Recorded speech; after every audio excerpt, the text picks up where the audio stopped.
આજની આ બેઠક યોજાઈ હતી એમાં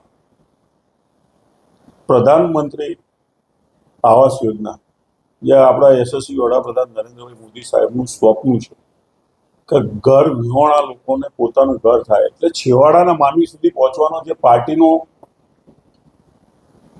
નેમ છે કે વિચારધારાથી બંધાયેલા છે અને ગરીબ લોકો સુધી આ યોજના પહોંચે અને જે ખરેખર લાભાર્થી છે એને મળી રહે એના માટે સખત કાર્યવાહી કરવા માટે આજે કમિટીમાં આયોજન કરેલું હતું. અગાઉ વાત થયા પ્રમાણે કાર્યવાહી ચાલતા ઉત્તર ઝોનમાં લગભગ 98 લોકો ઉપર નોટિસની કાર્યવાહી થઈ છે.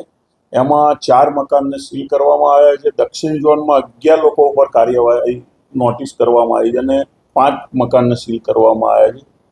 પશ્ચિમ ઝોનમાં 9 મકાન ઉપર નોટિસ આપી છે અને 7ને સીલ કર્યા છે. એવી જ રીતે દક્ષિણ ઝોનમાં 36 મકાનોને નોટિસ આપવામાં આવી છે અને 3 સીલ કરવામાં આવ્યા છે અને પૂર્વ ઝોનમાં 20 મકાનોને નોટિસ આપી છે અને 2 મકાનોને સીલ કરવામાં આવ્યા. આવનાર દિવસોમાં 174 મકાનોને કુલ અત્યારે નોટિસ ફાળવવામાં આવી છે. એ 174 મકાન સીલ કરવામાં આવશે અને બાકીના જે આવાસો છે એનું ચેકિંગ સનદ થઈ રહ્યું છે. જે પણ ઇનલીગલ રીતે ભાડે આપેલા હશે મકાનો એ દરેકને ખાલી કરવામાં આવશે અને જે લોકોને ખરેખર હકદાર છે મકાનના એ લોકોને ફાળવવા માટેની કાર્યવાહી યોગ્ય કરવામાં આવશે.